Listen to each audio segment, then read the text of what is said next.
Look, I'm a self-made guy. I'm a very determined guy. All I want to do is just be the best I can be.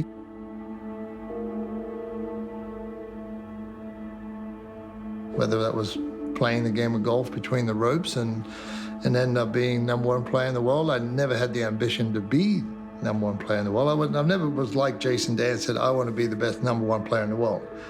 If I kept pushing myself and got better at everything that I did, I know I was going to be pretty good. And what is that benchmark of being pretty good? You're the only one who knows that. And as my life has evolved, I've taken what I've learned on the golf course and how I've applied that, and really practices like due diligence in business. The more you practice, the more due diligence you do, the more successful you can be in business. But also be very knowledgeable that I don't have all the answers. I rely on a lot of great people around me that I can tap into. Very few successful sports stars have capitalised on their brand post-retirement for longer than a fleeting moment. René Lacoste is one of the few iconic athletes to transcend his sport with his brand and alligator image very much alive, even well after his death. Greg Norman has a similar vision.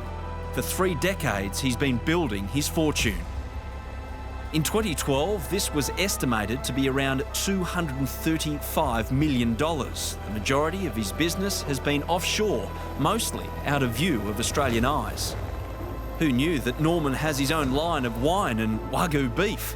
But this is just the beginning. Great White Shark Enterprises has over 20 different businesses, ranging from lifestyle products to course design and asset-based debt lending. I'm kind of like the living brand. I have a great logo. I've established a business that was very vertically integrated around the game of golf, and that vertical integration gave me the ability to build a huge foundation underneath me. One thing I kept telling myself, give me a foundation that's a mile wide and an inch deep, and one that's an inch wide and a mile deep. So being the living brand has allowed me to morph out into other places and age and experience. I've had some failures, right? And I've had some success, and I think I've been more successful out of my failures than out of my successes. A philosophy Greg drew from some very public failures, notably his well-documented US Masters torments, where victory eluded him, but at the same time gifted him with more determination than ever to overcome any weaknesses. I always wanted to succeed for some crazy reason. I just wanted to get the best out of myself. It wasn't. You learn by your failures, because if you're smart enough to sit back and analyze what happened, if it was you, then you go work on your weaknesses and make your weakness your strength. Your strengths are always going to be there. They'll always bubble up to the top. But if you don't work on your weaknesses, then you're never going to achieve the maximum that you can achieve out of yourself. Morning, Ben. How are you? Morning. Very well, thank you. Very well. He's done an amazing job with his company.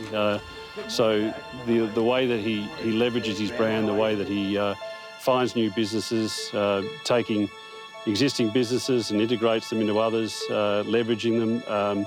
It's incredibly impressive what he's done, and really should be seen now as one of the great success stories for Australian business in what he's done globally.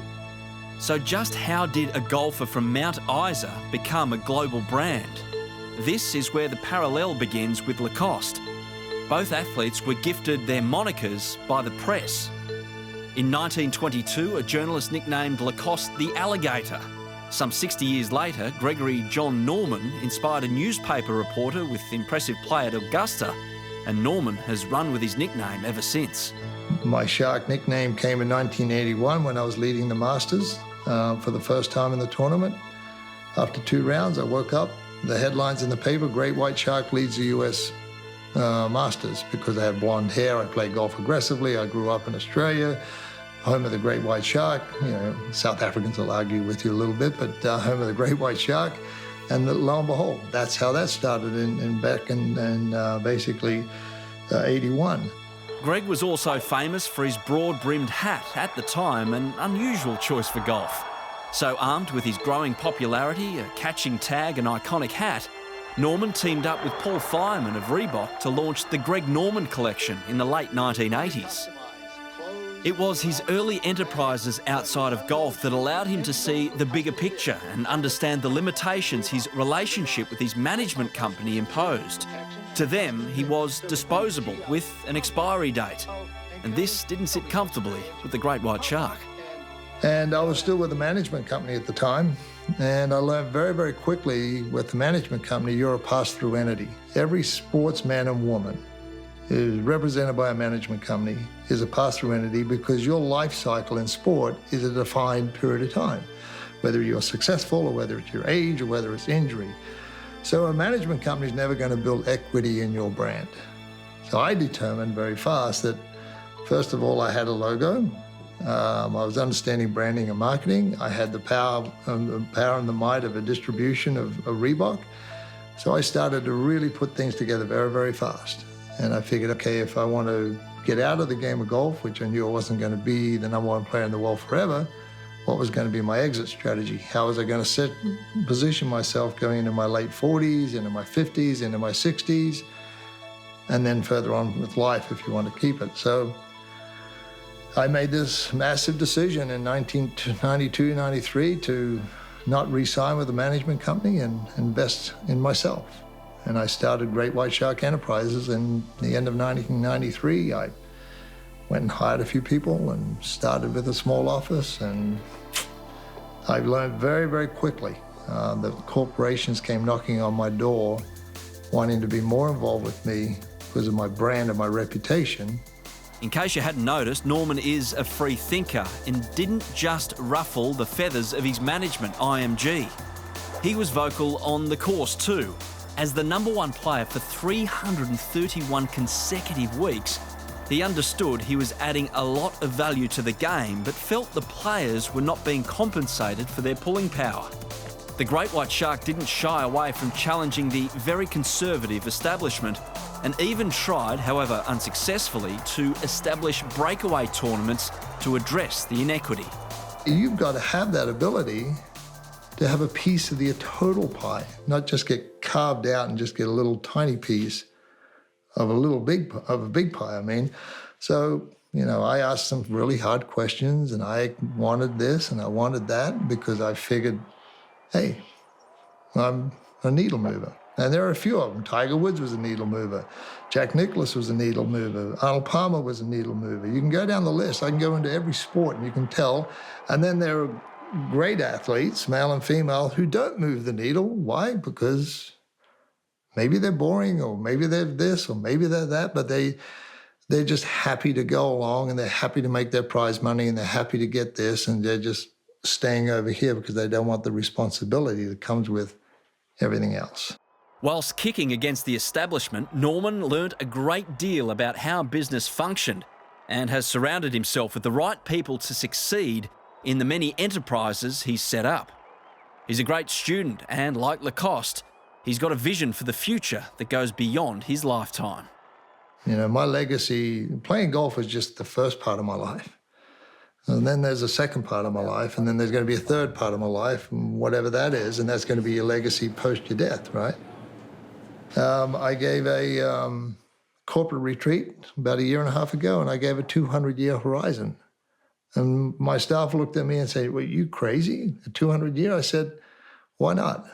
I said, if you want to create a multi-generational company, you have to start thinking way out ahead so that your family members and those who work for you have the ability and the trust in your commitment to the company and to myself to say, my kids could be working for this company because of the way it's structured today. Whilst on this earth, he charismatically charms all who encounter him like the most polished of politicians. How was the communication with Adam Scott? And to his credit, he also gives back, spending several hours of his tight schedule to work with the Soldier On program. Now that I'm away from it, now I can see there's a whole lot more out there that people really get a sense of satisfaction about what you give back. And Soldier On is no different. And it's the same as what I do in the United States with the Wounded Warriors and working with some of the presidents over there and about their commitment to their soldiers and the men and women who keep our freedom what we expect it to be. I mean, we're very, very lucky. We all take it for granted. Every one of us who's watching the show, we all take freedom for granted. And there's a lot of people out there who've got our back on a regular basis, no matter where you go in the world. And those people who got our back are those people that we should really be supporting. So Soldier On is no different. I mean, these people are committed to us, and they've sacrificed to us, and if I can give back to some degree with them, fantastic. What's your handicap? 23. Is it really? Yeah. Oh, you own the cash then. His influence reaches into far corners of the world. Greg Norman Course Design to date has opened 77 courses and has got a further 38 under construction. Greg travels extensively from continent to continent, with day after day overflowing with appearances, meetings and a myriad of decisions across the many enterprises he oversees. At 61, his schedule is more demanding than a touring professional. Everyone wants a piece of him, but now he's the one making, baking and cutting the pies. He's so integral to the business that stepping back appears almost impossible. Just short term, I'd like to, quite honestly, slow down a little bit. I've got some good things in place where I'm still fit enough, strong enough, mentally determined to do a lot of things, but there's only one Greg Norman, there's only one widget. And I wish there was 25 of me, quite honestly.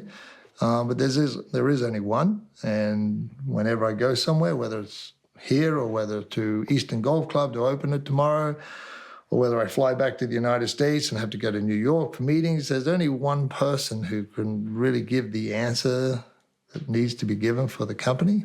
I'm fine with that, but eventually you want to be able to train the people you trust the most to be able to make that decision, that hard decision, themselves and implement it into the business and then let it move on. I'm not there yet, but I'm getting there. Now, I've always believed that staring yourself in the face, directly in your own eyes, and ask yourself a very serious question. Did I maximize my efforts today? Did I get everything out of today that I expected to get out of? What did I do right or wrong?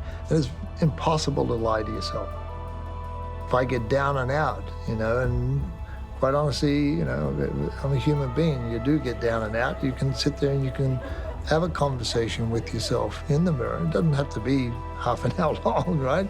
It can be 4 or 5 seconds and you nail it on the head.